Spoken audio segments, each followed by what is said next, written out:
Good morning to my NAIFA-New York members. This is Jennifer Maurer, and this is our November issue of our News You Can Use video. I'm introducing today. Good morning. This is our president. Good morning. Morning, everybody. This is Paul Shaka, and together we are doing a very casual but serious meeting for updating you on what news you need for our month of November.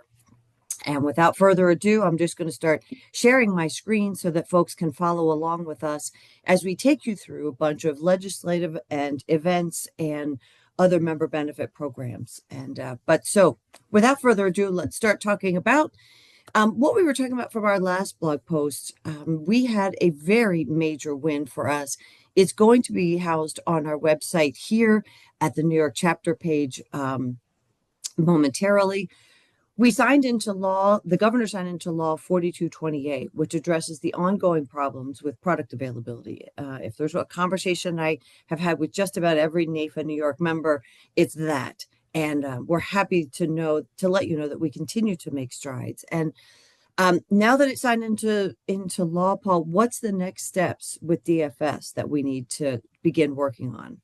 Yeah, so the next step as the law comes into being, now it goes to the department, it goes to DFS. So it's our job now, our mission is to try to make sure that the final version that gets put out for enforcement is, amicable for our members, right? Both our advisors, the agents' advisors, and frankly, the insurance companies, because not only does 4228 impact agents' compensation, it also impacts insurance companies as they hire new agents, and it's without question it comes into there is an impact on recruitment. I hadn't even considered that young agents coming into the business that Yep. they might, hopefully, after our efforts, see a new world in all this. But you're right; it gives them opportunities. And at this point, I want to draw everyone to our screen behind us. I want on our webpage at newyork.naifa.org, there's a leadership development page under the About section right here. And what I'm showing is our online form. If 4228 and legislative issues are you have an expertise or you have an interest in being a part of these discussions, because it is a lot of work group, a lot of work goes into it. Just fill out this form. It comes straight to me so that we can hit the ground running in 2026 with discussions and get you involved in our legislative committee. And speaking of legislative committees, maybe, Paul, this would be a good time to talk with folks about Regulation 187. We had a work group about that, and we talked about it in our last video. We've got a cohort that is putting together a work effort to update the regulation. And you want to give them an update on where we are? Yeah, absolutely. So that's been coming along. So we've been talking about that for quite a while now. Our working group has been at it since before the summer. And what we're trying to do and what we're doing and have actually just about completed is a condensed application supporting 187 and all its requirements, rather than what you see in reality, where each insurance company has a multitude of forms and documents that need to be signed, and we all know how that goes. So what we're doing today, the stage we're at now actually is that we are putting together that final piece, and the next big step is collaboration with Lyconi. Yes.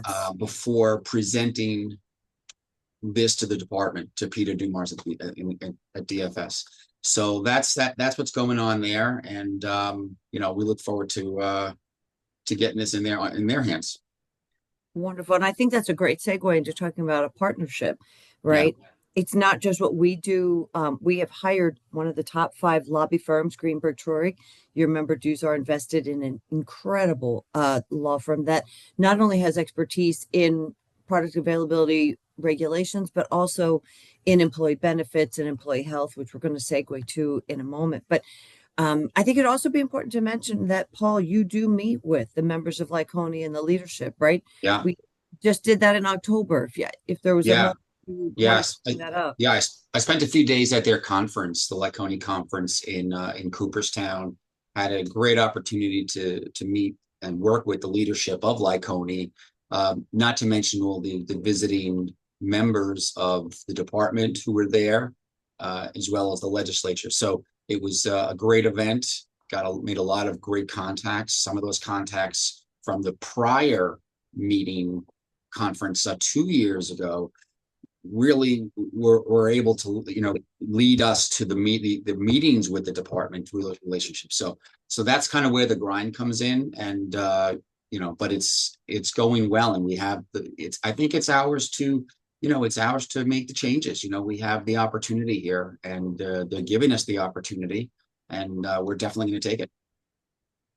And along that note, I'm going to switch to a national issue and partnerships. We are taking the lead on a issue that is driving momentum to protect Medicare beneficiaries.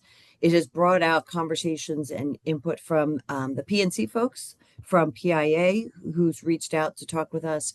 And for folks that this is new to, please understand that this is something that we're doing on a national front to protect people in the health space. You can go to the NAIFA homepage and just go up to advocacy and advocacy in action blog and find all this information about a national initiative that we are pursuing. We've got the latest state of North Carolina on board. Hundreds of members. I'm actually told by the government relations staff at National that New York was the first out of the gate with 25 letters sending to their state insurance commissioners, urging immediate action against unfair trade practices harming Medicare beneficiaries and licensed professionals. So you can find the information here on that blog. And then the most recent meeting of the Medicare Collective.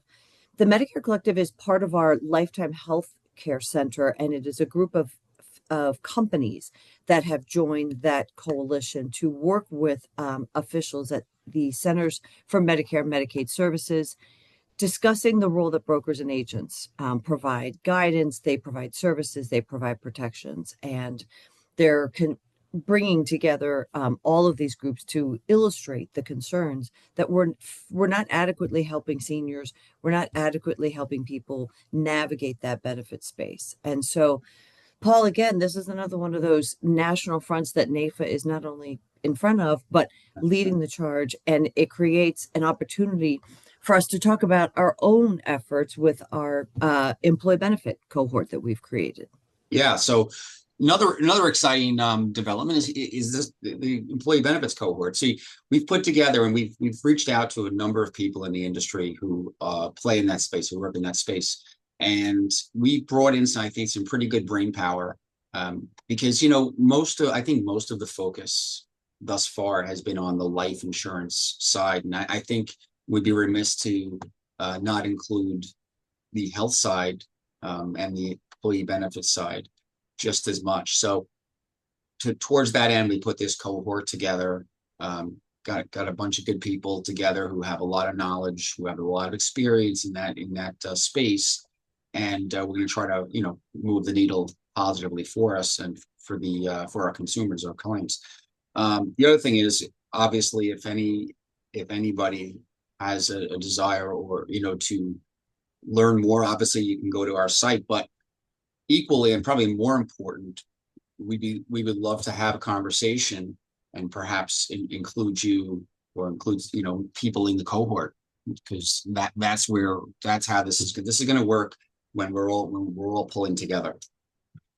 Absolutely, it is. And another cohort that's starting up is going to be on long-term care. People in that space to deal with the original partnership from 2018, working between DFS and the Department of Health. So if folks out there have an expertise not only in Medicare and the employee benefit space, long-term care, Reg 187, or you just want to lend your voice and your experiences and your stories, please join our cohorts. It's a limited amount of time, but you'll get a tremendous amount of gains back to you. So as we begin to wind up and close this, I wanted to bring everyone's attention to our NAIFA Live webinars. We do have one in December. I Would say that's positively aggressive. I don't know if I'd want to be doing a webinar, but it's a good one.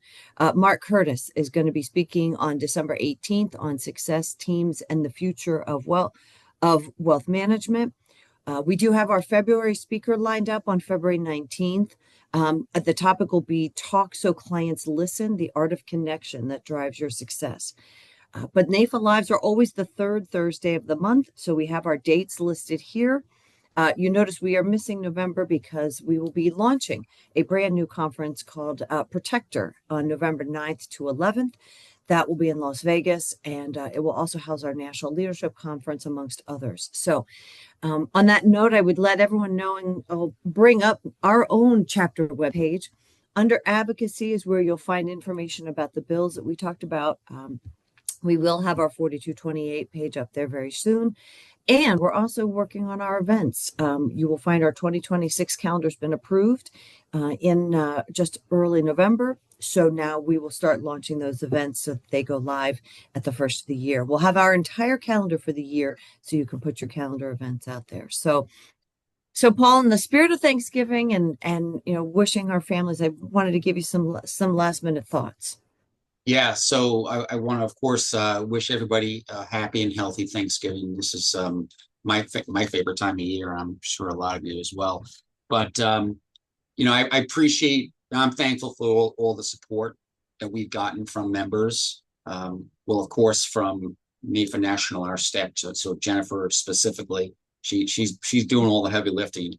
But the members, you members who pay your membership dues and participate and help us in our efforts, and we can't thank you enough. And we look forward to increased participation as we move forward. I completely agree. I want members to know that every single day I'm talking to someone, or I'm texting, or I'm emailing. You can, contact me at jmaurer.org. You can ask to speak with Paul. He'll be happy to give you a call. He's also on the phone. And so, in the spirit of the season, we'll be back with one more in December, one more video. But now, enjoy your Thanksgiving holidays and take care and have a great day.